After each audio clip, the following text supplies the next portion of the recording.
Do, do, do, do, do.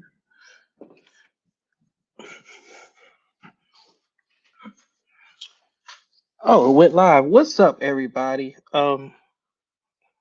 This is, I guess you want to call this a real time with Prince Blue episode. I don't know. I just felt like I just wanted to fire it up and talk about a few things. I'm feeling like I don't know. But if you got the description in there, this is pretty much going to be an episode about how um the media covers certain things, and it could be related to sports, real news, um, anything that you could think of. But pretty much, it seems to be a disconnect between, like when I grew up, the the media really was a conduit of what you wanted to know about your favorite teams or what was going on your block or what's going on in your area or nationally. But within, I want to say within the last 10 years or however social media has blown up, it's become, journalism has become, it really is a dying media. Real journalism anyway. Uh Based on, everybody wants to be first, nobody wants to be right. Everybody wants to do hot takes, everybody wants to get clicks. They see Skip Baylesses of the world, some of your political pundits making millions and millions of dollars just to act like complete ass, and then the up and comers who are going through journalism school and want to actually do it the right way, want to actually become a legitimate, credible sports reporter or political reporter or news reporter or newscaster. They're seeing other people make money being disingenuous and being complete jerk offs, so that's what they're doing. Like, just look across the media. Sports Center, how many of you, I'm 38, I can pretty much tell you that the Sports Center and the ESPN we see now was not the one I grew up on. The most flavor and good hip stuff that you would get would be from Stuart Scott, God rest his soul, with his booyahs and his smooth to the other side of the pillow. He brought personality to Sports Center. Then you had Kenny Mayne with his dry quips and his specials, his small comedic specials that he would get from time to time. That's what you would get. And they were trailblazers in that, and they were genuine because that was their personality. That was Stuart Scott's personality. Kenny Mayne, that's his personality. But now you got these guys that the first time when you attack one of them, you immediately get, hey, I've met so and so. He's nothing like that on TV. Give him a break. Well, if he's nothing like that in real life, why is he getting on TV and then becoming a complete personality? Like, why can't you just be yourself? I don't understand. Like, being yourself, there is still room for being yourself. You can still make a decent living being yourself. You don't have to sell out. You don't have to be a complete JO to get people to listen to you, to get people to pay attention to you. And this whole all publicity is good publicity, that's not true anymore. Because then when you're reporting something and you want somebody to be serious and to take you seriously, we can't because of the hundreds of other idiotic things you've said in the past. We can't take you we can't take you seriously at all. So what we're trying to figure out is, where does it stop? Where does it start? I'll give you an example. Here locally in Philadelphia, Jeff Stoutland, the offensive line coach and run game coordinator, was given an interview, and Jeff McClain, a local writer, you can look him up, Drama King, reality show, fake TMZ wannabe. Shout out to Howard Eskin, the one thing that I like that Howard did say was that the dude got turned down like 9 times or something like that from ESPN. Good. They don't need any more JOs up in Connecticut, Bristol. But I hope the New Saskatchewan Wombats have an opening, and I hope Jeff McLean takes that one. Well, anyway, Jeff Stoutland was talking about the new regime, some O linemen that we should be happy about, Brandon Brooks and Lane Johnson coming back, and Jeff McLean proceeds to ask uh, if he knows, does Jeff Stoutland know why Doug Peterson got fired? Remind you, Doug Peterson was fired about 6 months ago. Who gives a shit? And then immediately you got the fraternity, the other media saying he asked the right question. He can ask that question. He's asking what fans want to know. First of all, let's stop this shit that y'all are speaking for the fans. Y'all are no longer speaking for the fans anymore. You're speaking for yourself. Like no Eagles fan I know wanted to know yesterday why Doug Peterson was fired.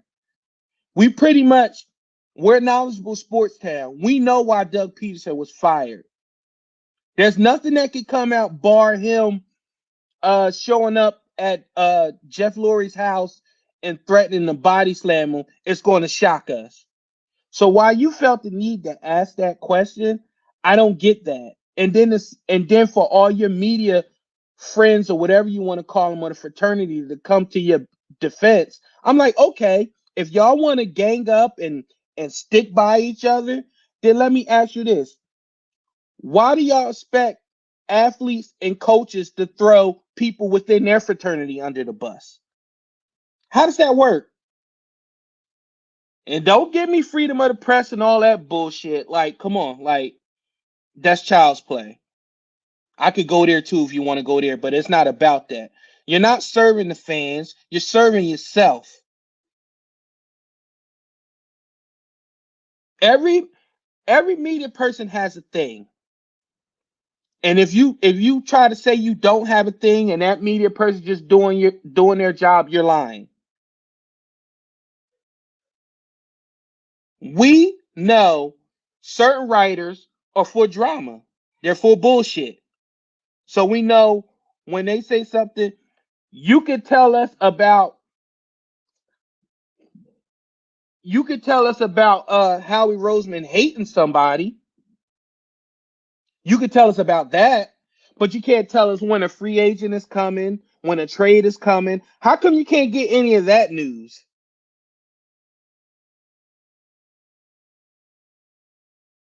This whole thing about the media being a conduit for the fans, that is over. They're serving themselves. Look at the money that these people are making. And it's not a knock on the money, because, hey, make your money. You're only going to make what people are going to pay you. But I'd rather you just say that, like, hey, man, listen, I'm trying to get this coin. So I'm going to fire off a hot take. I'm going to fire off a hot take. Then why not just say that? Don't try to act like you doing legit journalism, because you're not. In the essence, you are, but you're not doing it for us. You're doing it for yourself.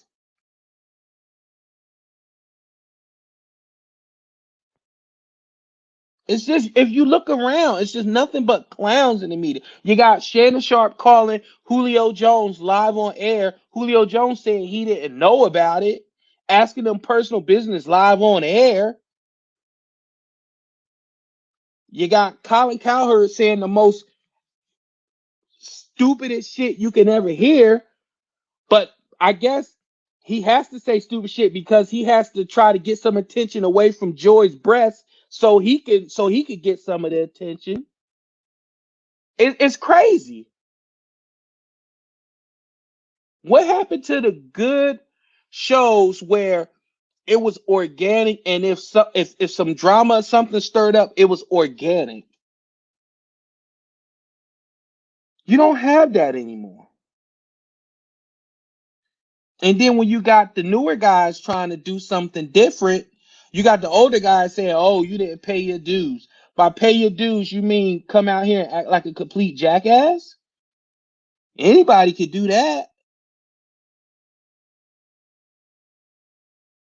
Anybody could say awful and vile things and clickbait, but are you good at what you do? Are you respected? Some of you not even respected within your own fraternity, but the fraternity is bigger than the individual, so you're going to try to preserve whatever is left of the profession. Hey, I bet you a lot of y'all don't respect some of these writers and journalists and the shit that they do, but because it's your profession, you want to make sure you hold up the integrity. You're gonna you're gonna protect that person, even if it brings a bad name among the whole profession.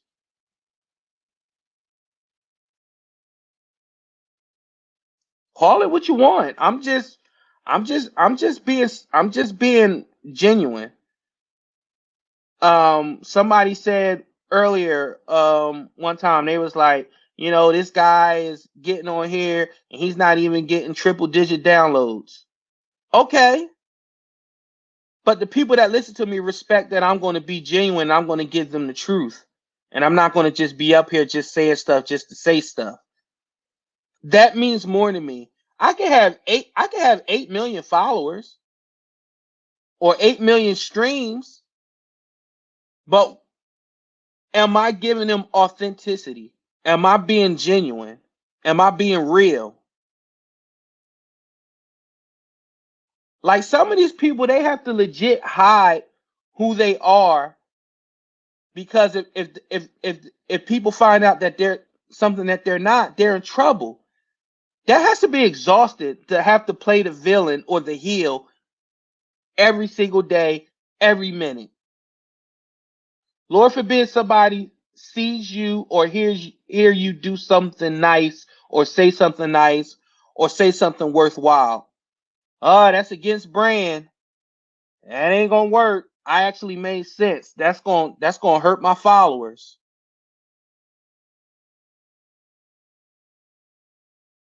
All I'm saying is we have to do better.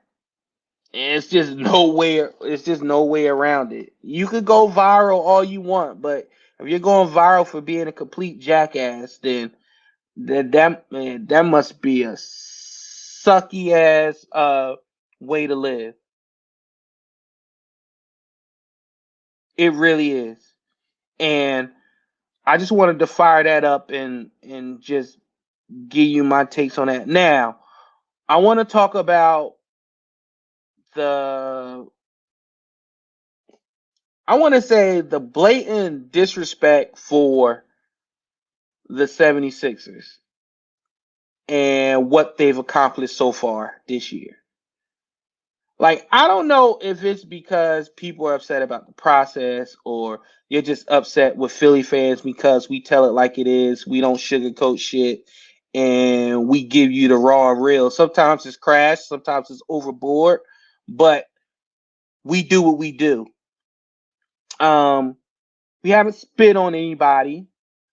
We haven't we haven't taken swipes and swings at athletes or anything like that, but it seems like when it comes to the teams in this city, they get no respect nationally and they barely get respect locally.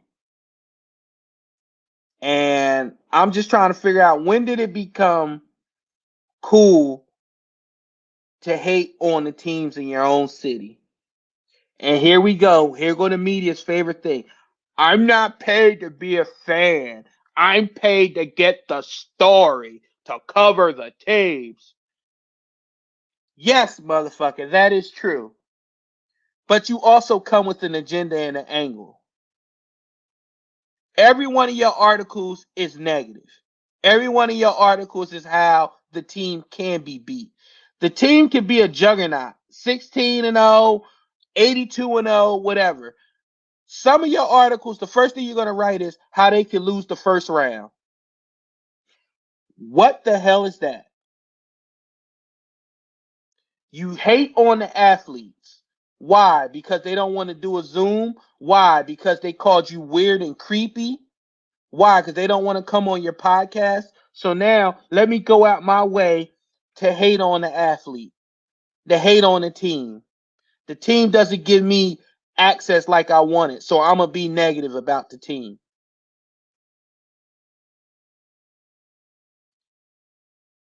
Sports is supposed to be fun. You're supposed to enjoy your team. Now, I grant it. Some teams, if your team is shitty, like how do you expect the writers to write about your team if it's shitty? Like, more power to them. I don't know how they're going to do it. But I'm telling you, this year's Sixer team have been disrespected locally and nationally. The Eagles during their 2017 run was disrespected locally and nationally.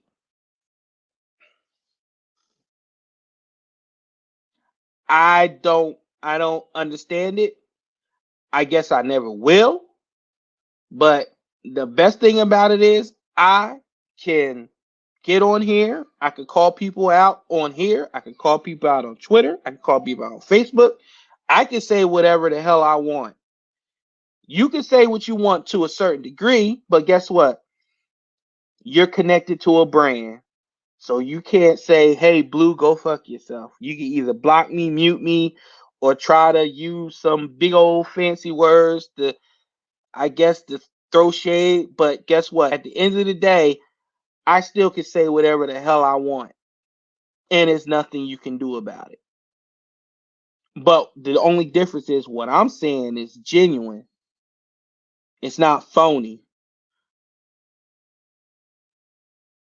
I get sick and tired of hearing, oh, so and so's really a good guy. I talk to him all the time. He's not really like that. You could fool me. Well, why when he fires out a tweet it's out of character? Why when he gets on a podcast or a radio show it's out of character? Why? So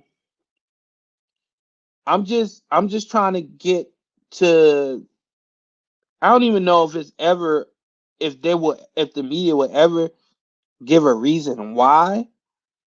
I just want to know when you're going to start holding each other accountable, like you want cops to do, athletes to do, coaches to do, teachers to do, politicians to do. Everybody you want to hold everybody each other accountable, except in the media. You don't want to hold each other accountable.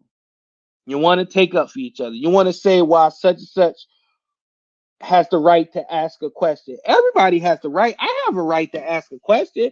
I have a right to walk into somebody and be like, why your nose so big? Why is your nose crooked? Why do you smell like onions in a garbage truck? Why do you smell like ass juice? Why do you look like you have an overbite that's not corrected yet? Why is your hair made out of dirty cotton? I can ask all these questions. Are they appropriate? No. Do they open me up for certain rebuttals and responses? Yes. So I can't get mad, want to block, want to mute, want to cry, want to say, oh, you're attacking my freedom of speech, my freedom of press. No. Stop, stop. Those days are over. Falling back on that bullshit. You want to know why every Joe Schmo and Jo could just fire up a um a podcast or fire up a a live stream or whatever and get a following? It's because at the end of the day, people still want real content. At one point in time, reality shows were real. Now they're scripted, but they're still watched. You know why? Because in the very essence of it, it's still built in reality. Real people, real emotions, real responses. I didn't go to school for journalism. I didn't go to school for media. I took one journalism class at community college back in 2002. But what I do have is experience. I can express myself and I'm genuine. And as long as you could do those things, anybody with a computer, phone, that's why lives are popular. Anything live, Facebook Live, Instagram Live. Why? Because it's real. You're catching somebody in real moments, real time. That's why my show is Real Time with Prince Blue. I know it's other real times with whoever, but this is real time with me. This is what you get. Like just a couple seconds ago, my son was banging on the door. I'm not going to edit that out because that's real time. My son was banging on the door. He wanted something to drink, and his brother came and got him something to drink. That's reality. I'm not pretending to be something I'm not. I'm not pretending to be in some glass cased in studio where nothing can be heard. No, you're gonna hear my son in the background. You're gonna hear my daughter in the background. You're gonna hear my oldest in the background. So be it. So with that said, that's all I want to do. I just want to do a quick I just wanted to talk about the Express Stat because this weekend we're out of here, so I'm not going to be firing nothing up while I'm with my family on vacation. So I just wanted to get that in here and make sure y'all look out for my homie Big T Will. He has a very, very, very special Sixers episode coming out within the next 2 days. I think he's recording tonight. He's going to drop it tomorrow. Make sure you look at that. Look out for that. Number one Sixers podcast in the world. I don't give a shit. That's my big homie. Yeah, I'm being biased, but I mean it. Is his shit is legit. His sources is legit. He's legit, and he's a basketball lifer. He's a Sixers lifer. That's the type of content I could get behind. Real raw emotions, but yet he knows his shit. What up, Aaron? And shout out to my homie Aaron, West Coast Eagles podcast live stream. Make sure y'all check that out. Another genuine Eagles fan, raw emotion, knows his football, has connections, has great guests, has great content. Y'all make sure y'all check that out. Um, that's what it's about. I love good content, and I'll shout anybody out with good content. I don't care about competition and none of that stuff. I'm securing myself where I could support other content creators, and I want the best for them, and I want them to blow up. People always ask, they be like, "Blue, damn, is there anybody you don't hate?" Yeah, it's a lot of people I don't hate, or quote not hate, but don't uh that I like. There's a lot of media people that I like and I love their content, but there's a lot of people I don't. So there you go. Um, so make sure y'all check that out, my man Aaron Ortega tomorrow. He gonna have Joe Castro on. Make sure y'all check that out. For me, I'm out. I know for people have been asking, hey, when you gonna drop another Real Time with Prince Blue episode? There's a reason why I haven't dropped any in a while is because I'm revamping some stuff. I'm like speaking to some people. I'm trying to get some stuff done, trying to get it done correctly so I could give you guys quality content. I'd rather give you quality than quantity. Um, Anytime, Aaron, me and you next, just let me know, homie. We'll set it up and we'll knock it out. Um, so yeah, I got some things cooking. I got some things cooking with the Beyond Behind the Badge podcast with my homie Step. And I just got a lot of things cooking and I'm revamping everything and I want it done correctly when I relaunch everything. So trust me, I'm not going anywhere. Nobody kicked me off, nobody silenced me. I'm still doing Behind the Badge every Wednesday at 8 p.m. And I'm doing these every now and then streams just to let you know that I'm still here. I'm still thinking about you. Thank you, everybody, for reaching out to me and wanting to know where more content. I'm telling you, it's coming. I just want to make sure everything is done right. Everybody be safe. Enjoy your weekend. It's some beautiful weather where I'm at least. Um, Make sure everybody have fun. Go Sixers. Sixers in 5. We're gonna go down to the ATL and we're gonna slap up on Quavo. We're gonna put Trey Young in the penitentiary. That's BEN Tentary. And we're gonna bring this on thing home and we're gonna wait on the Nets or the Bucks. I don't care who it is. Bring them on. Sixers and 5. All right. Yeah, Aaron, I'm out. I'm going on vacation, so just look me up. Just let me know what date and we'll make it happen. But to everybody else, shout out to everybody else. Be good. I'll see you on the next stream.